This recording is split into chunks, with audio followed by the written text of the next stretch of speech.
afectuoso para todos los que estáis siguiendo este programa sobre profecía. Recordar solamente que a lo largo de todo este tiempo hemos estado dando una panorámica muy breve, muy sintética.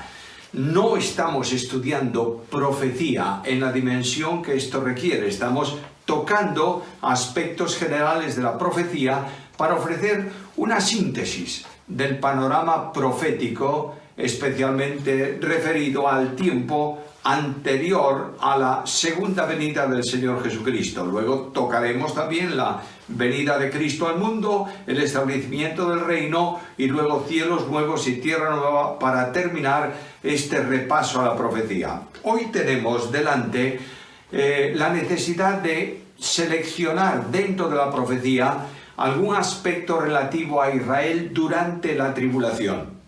Y llamo la atención al capítulo 24 y 25 del Evangelio según Mateo, lo que se llama el sermón profético. Los discípulos salen del templo, del entorno del templo, ven aquella grandiosidad y dicen a Cristo: mira qué piedras, qué edificios. Y Cristo les dice: todo esto que vosotros veis va a ser derribado. E inmediatamente, para un judío de los tiempos de Cristo, el derribar el templo era equivalente al fin del mundo, al término de la historia. Y estos discípulos preguntaron a Jesús y le dicen, Mateo capítulo 24, versículo 3, que estando sentado él en el monte de los olivos, los discípulos se le acercaron aparte diciéndole: dinos, dos preguntas. ¿Cuándo serán estas cosas? Es decir, ¿cuándo se va a producir el derribo del templo, el arrasar de la ciudad de Jerusalén? ¿Y qué señales habrá de tu venida y del fin del siglo? La primera parte de la pregunta tiene que ver directamente con los sucesos que ocurrieron en el año 70 de nuestra era, cuando las fuerzas romanas invadieron Jerusalén y destruyeron la ciudad y quemaron el templo. La segunda parte de la pregunta, ¿qué señales habrá de tu venida y del fin del siglo, del fin del mundo? Lo responde proféticamente este capítulo 4, en primer lugar, capítulo 24 de Mateo, y también otros aspectos diferentes en distintos lugares de la profecía. Analicemos un poco esa situación. En primer lugar, las preguntas de los discípulos tenían que ver con acontecimientos futuros que van a anteceder a la venida de Jesucristo. Y cuando yo leo el capítulo 24 y leo especialmente los versículos 4 hasta el versículo 9, surge una pregunta. Esos versículos tienen que ver con la iglesia en los tiempos de la tribulación. Segundo, tienen que ver con un periodo de dificultades de la iglesia. Se refieren los primeros versículos a la iglesia, ya que Cristo dijo que Él iba a hacerle saber que en el mundo tendrían aflicción.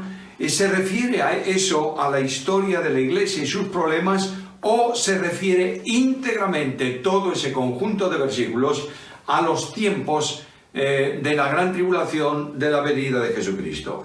Hay distintas opiniones interpretativas. Algunos piensan que los versículos 4 al 8 se refieren al periodo de la iglesia y la tribulación comienza a partir del versículo 8 en adelante. La opinión del conocidísimo teólogo Schaeffer se asienta, se ajusta a este sentido. Pero yo quiero ver si esto concuerda exactamente con toda la profecía, porque la profecía tiene que ser interpretada, como toda la Biblia, a la luz de la misma profecía. Y la interpretación más favorable a esto es que todos los acontecimientos que tienen lugar o que se describen en ese capítulo 24 del Evangelio según Mateo pertenecen al tiempo de la tribulación, donde la iglesia de Cristo habrá sido tomada y llevada a la presencia del Señor. La cuestión que lo determina es muy sencilla. Si tomas el capítulo 6 de Apocalipsis y tomas el capítulo 24 de Mateo, recorrerás los dos pasajes y notarás que hay una identidad absoluta. Por ejemplo, en el capítulo 24 de Mateo, en el versículo 5, dice que algunos vendrán en mi nombre diciendo yo soy el Cristo. Y cuando vas al capítulo 6 de Apocalipsis y el versículo 2, hay alguien montando un caballo blanco que es precisamente el anticristo. Cuando se abre en el Apocalipsis el segundo sello, aparece un símbolo de caballo rojo que es signo de guerra. Mira el capítulo 24 de Mateo, versículos 6 y 7, y notaréis que oiréis de guerras, de rumores de guerras, etcétera, etcétera. Y así sucesivamente, los 8 primeros versículos del capítulo 24, o si lo prefieres mejor, los versículos 4 al 8 del capítulo 24 de Mateo, coinciden precisamente con la primera mitad de la última semana descrita en el Apocalipsis. Ahora, recordad también, lo hemos mencionado ya, que en el capítulo 9 de Mateo, versículo 27, se da la señal por la que se debe contar el comienzo del tiempo de la última semana de Daniel.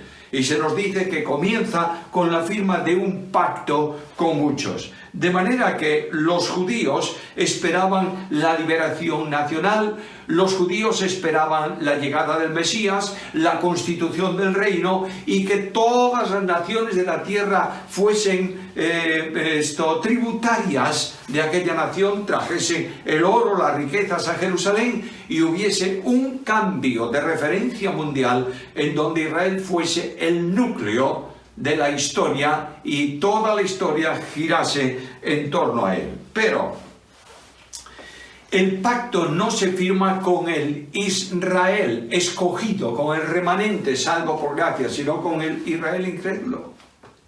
El apóstol Pablo dice que no todos los que descienden de Abraham son israelitas. Solo son israelitas los que son hijos de Abraham por la fe. De manera que el pacto del anticristo con Israel no es aceptado por un grupo, por un remanente, que son los verdaderos, los auténticos, los genuinos creyentes en Israel. Ahora, este pacto de Israel ofrece también un aspecto religioso muy importante. Se habla de la ofrenda y del sacrificio, que equivale a la garantía en cuanto a culto. Pero notad algo también. El otro día hablábamos de la predicación del Evangelio en todo el mundo por medio de 144.000 que Dios escoge de las 12 tribus de Israel, que pone un sello para que no puedan ser molestados, digamos así, en su misión, y se les envía a predicar el Evangelio a toda la tierra. Y en razón de ese ministerio de predicación del Evangelio de los 144.000, miles, millones, yo diría, de personas son salvas. Pero el remanente primero salvado por gracia de Israel tiene que ver con estos 144.000. Y cuando llega la mitad de la semana se produce la rotura del pacto y comienza la gran persecución contra todos los hijos de Dios, y especialmente contra los israelitas salvos por parte del anticristo, que enfurecido porque le falta poco tiempo, actuará de esta manera en la tierra. Ahora bien, os invito a la profecía de Daniel, al capítulo 12 de la profecía de Daniel. Y en esa profecía aparece Daniel capítulo 9 versículo 27, la firma del pacto. Y ahora necesitamos pasar necesariamente a Apocalipsis capítulo 12, son los problemas del directo. Apocalipsis capítulo 12 se habla de una acción especial por parte del dragón. El dragón es representativo aquí de Satanás, el que dio el poder a la primera bestia, el anticristo, y la sitúa en el trono y la puso ahora en la segunda mitad de la tribulación en el lugar que corresponde a Dios para ser adorada como Dios. El dragón escarlata se trata aquí de Satanás, capítulo 12 de Apocalipsis, versículo 1, apareció en el cielo una gran señal, una mujer vestida de sol con la luna debajo de sus pies y sobre su cabeza una corona de 12 estrellas, y estando encinta clamaba con dolores de parto en la angustia del alumbramiento. También apareció otra señal en el cielo. He aquí un gran dragón escarlata que tenía 7 cabezas y 10 cuernos, y en sus cabezas 7 diademas. Dragón escarlata, símbolo representativo de Satanás. Ahora, esta mujer que está encinta y que da dolor, que da gemidos, que clama con los dolores de parto, dice que, versículo 5 del capítulo 12, dio a luz un hijo varón. Ahora notad esto, que regirá con vara de hierro a todas las naciones, y su hijo fue arrebatado para Dios y para su trono. La figura que tenemos que ver aquí, si el dragón no tiene problema ninguno, es Satanás. ¿Quién es la mujer? Y hay distintas interpretaciones. Algunos, especialmente el sector católico romano, consideran que esta mujer es la Virgen María, rodeada, ceñida de estrellas, etcétera, etcétera, etcétera. Pero cuando analizamos este contexto, notaremos que si bien María dio a luz a un hijo, que fue Jesucristo, y que fue tomado por Dios después de la obra redentora y ascendida al cielo, aquí tiene que ver con un conjunto de personas y tiene que ver especialmente con Israel. De modo que la mujer vestida de sol tiene que ver con Israel. ¿Por qué razón? Porque cuando José soñó sus sueños, vio precisamente en este sentido a él y a su descendencia como un elemento elevado, de alto nivel, rodeado de las estrellas, etcétera, etcétera, etcétera. Los cuerpos celestes están asociados siempre a la historia de Israel. Por tanto, la primera indicación interpretativa de la mujer es Israel. Segunda, también coincide con Israel, ya que el número 12 es el número identificativo de autoridad y gobierno y representa también las 12 tribus de Israel. Por tanto, está hablando de aquellos de quienes procede el Rey de Reyes y el Señor de Señores en cuanto a su humanidad.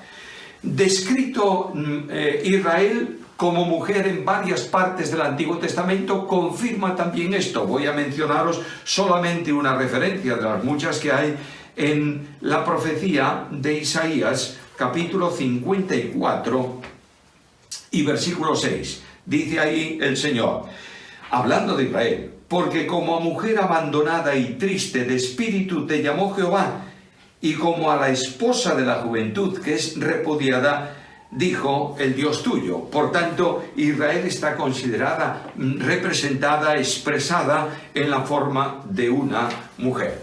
Ahora bien, hay algo más ahí, y es que la Escritura sitúa a esta mujer, Israel. Notaréis que dio a luz un hijo descendiente de Israel, Jesucristo. Dice Pablo en Romanos capítulo 9 que de los patriarcas, de los ascendientes de Israel, viene el Cristo según la carne. Por tanto, coincide toda la interpretación de esa mujer vestida de esa manera especial, que está frente al dragón, y que el dragón quiere devorar a su hijo, que nace de ella, pero es tomado por Dios a su presencia. No hay duda ninguna que está refiriéndose a la nación de Israel. Por tanto, la profecía va a hablar de la tribulación sobre el mundo entero, pero va a hablar de la tribulación sobre Israel.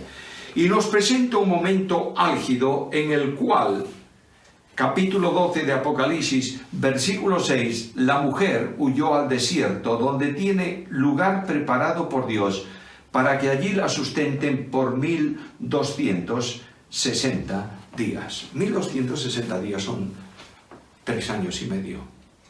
Dicho en forma expresiva del tiempo profético antiguo testamentario, es un tiempo y tiempos y la mitad de un tiempo.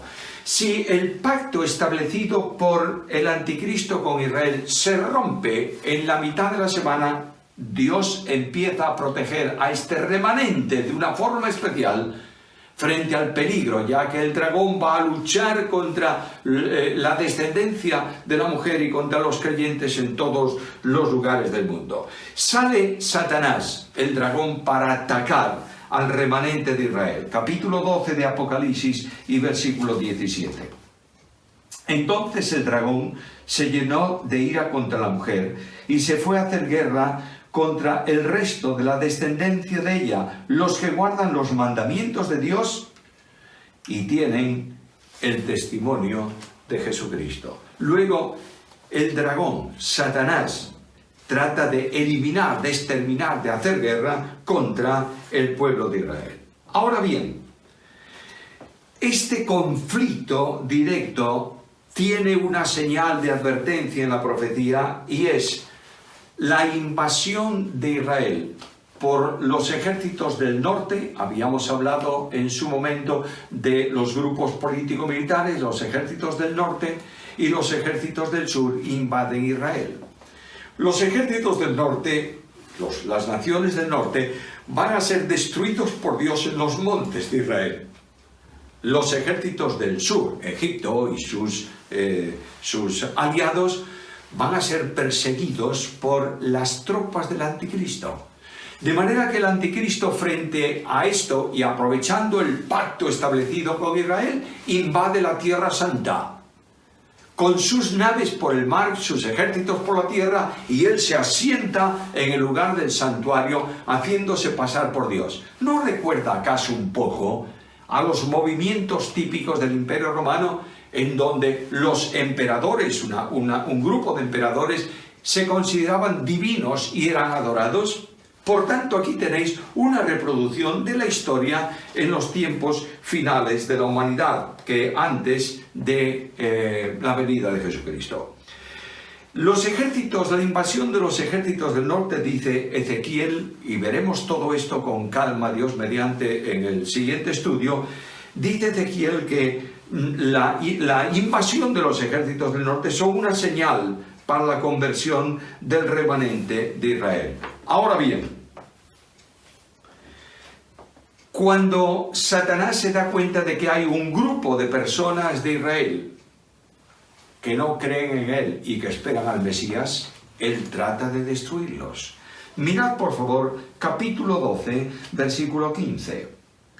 La serpiente arrojó de su boca tras la mujer agua como un río, para que fuese arrastrada por el río. De manera que lo que representa ahí el versículo es la acción militar suprema, plena, en todos los sentidos de la palabra, del anticristo contra Israel. Pero hay algo muy interesante.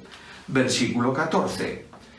Y se le dieron a la mujer, a Israel, se le dieron las dos alas de la gran águila, para que volase de delante de la serpiente al desierto, a su lugar, donde es sustentada por un tiempo y tiempos y la mitad de un tiempo. Notáis que aquí el cómputo de la profecía coincide perfectamente con la cita anterior de los 1270 días. Es decir, Dios toma simbólicamente a Israel y, como si fuese llevada por un gran águila, la lleva a un lugar del desierto. Y claro, la curiosidad mía me pregunta, ¿en dónde está ese lugar? ¿Dónde se produce? ¿Dónde Dios va a cuidar a su pueblo Israel salvo durante esa segunda parte de la gran tribulación? Capítulo 11 de la profecía de Daniel y versículo 41.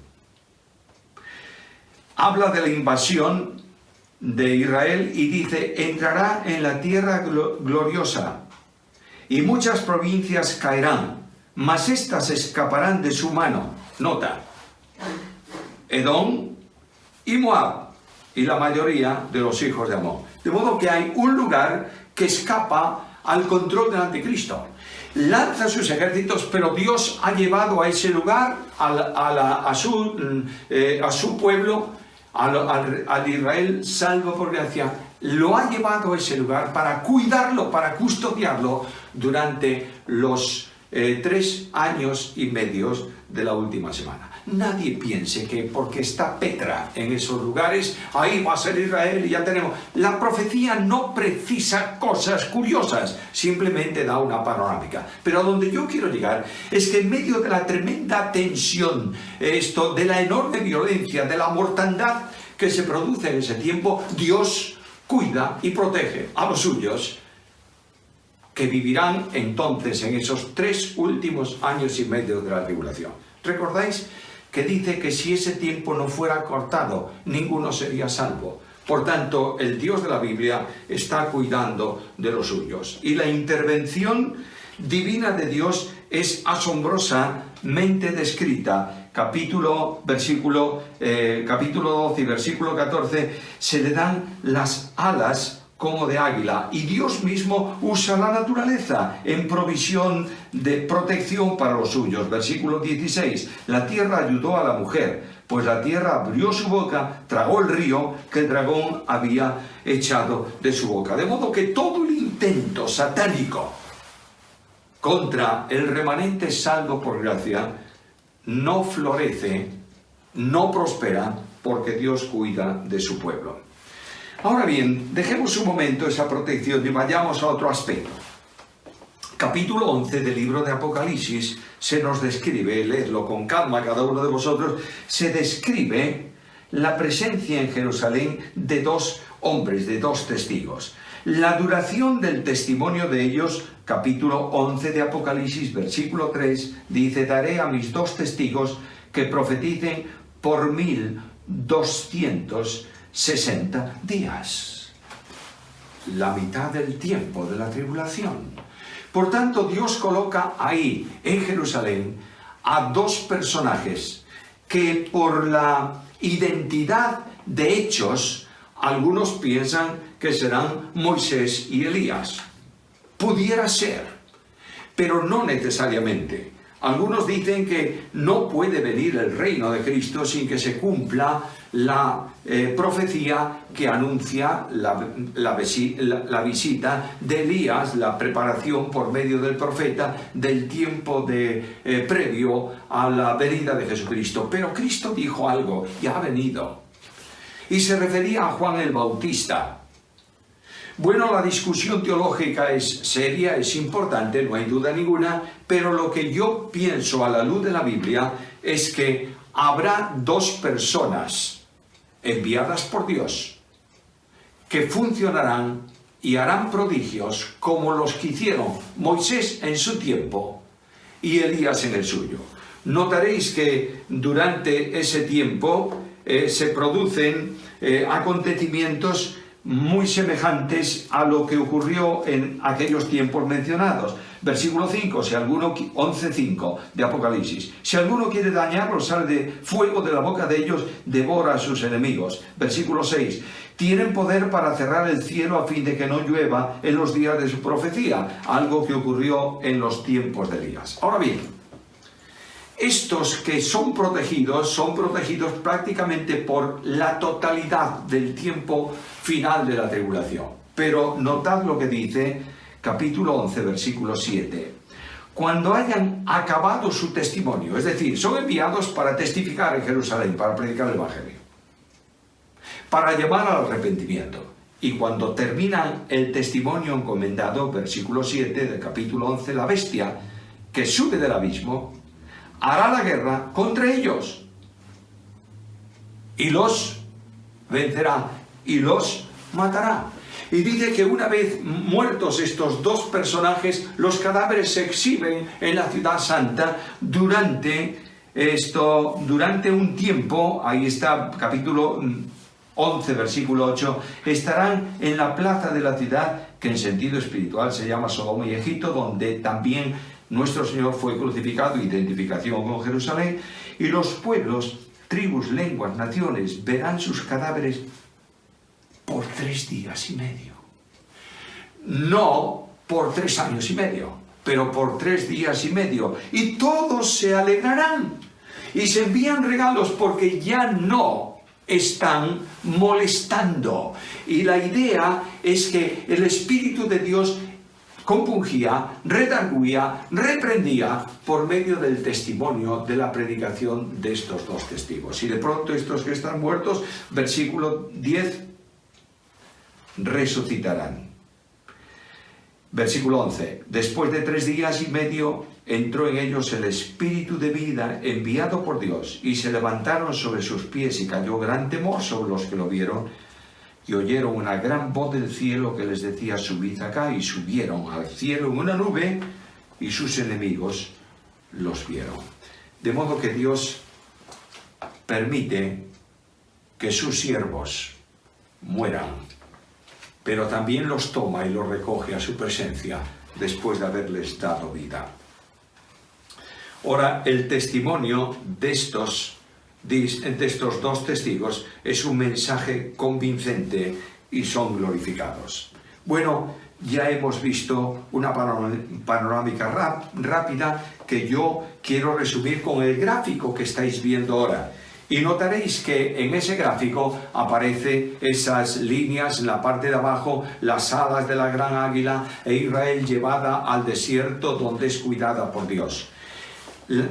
Hago un repaso sobre ese mismo gráfico: tiempo de la tribulación, rotura del pacto con Israel en la mitad de la semana, incremento de la tribulación, predicación por 144.000 testigos del Evangelio en todo el mundo, el envío de 2 testigos a la tierra en Jerusalén para la evangelización de los judíos especialmente, muerte de ellos, elevación de ellos a la presencia de Dios. Y esto nos abre una panorámica para entender ahora lo que estudiaremos seguidamente, que es lo que se conoce como la batalla del Armagedón. No la batalla, la guerra del Armagedón, que tiene varios movimientos militares y varias batallas. No lo dije a propósito porque hay la idea de que se trata de la batalla del Armagedón. Hay una al final, pero hay muchos movimientos militares durante ese periodo de tiempo que es realmente la guerra del Armagedón. Permíteme hacer una reflexión personal. Sacamos ya ese gráfico y quiero deciros que Dios es soberano y controla toda situación. Que Dios no permita que ocurra nada que escape de sus manos. Que frente a los embates del enemigo que trata de eliminar al pueblo de Dios, no solamente lo hará en el futuro, sino que lo hace hoy. Dios está en el trono y está cuidando de los suyos. Y de esta manera el creyente de hoy debe asumir una responsabilidad: llevar el Evangelio a todas las naciones y ser testigo de Cristo en un mundo infiel a Él. Que Dios añada su bendición sobre cada uno. Puedes tener paz en la